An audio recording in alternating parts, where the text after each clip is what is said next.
झारखंड पनत सरकार पाहटा खन स्कूल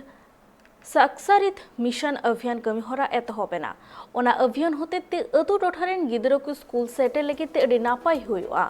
बाड़ाय तेना कथा काना जे बार सेरमा खन गिदरा को स्कूल बांग को चलाव दाड़िया कादा नापाय सहित कोरोना आजार खतिरते ओड़ारे ताहे काते ऑनलाइन क्लास आकादा उनको गिदरा को जाते स्कूल दोड़हाते को चला मा ओना लगिते नोआ नापाय पौड़ी को लहा आकादा।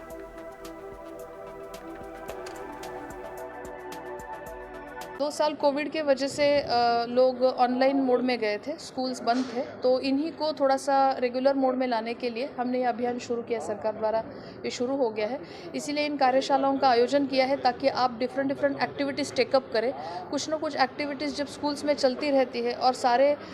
ग्राम लेवल पे सारे लोगों का जब पार्टिसिपेशन होता है तो अभिभावक गण भी देखेंगे कि हमारे सारे बच्चे स्कूल जा रहे हैं, हमारा बच्चा नहीं जा रहा है, तो मोटिवेट होकर सारे बच्चे स्कूल आना शुरू करेंगे। और असली विकास स्कूल आने में ही है। स्कूल आना, अपने पीयर ग्रुप के साथ खेलना, अपने साथ इधर अदर बच्चों के साथ कॉम्पिटिटिव मोड में पार्टिसिपेट करना, वो एक साथ पढ़ाई करना, ग्राउंड में खेलना, ये सारे बातों का कोई सब्स्टिट्यूट नहीं हो सकता। ये हम सब लोगों ने देखा 2 साल में, तो इसी को एक्टिव मोड में लाने के लिए अभियान किया।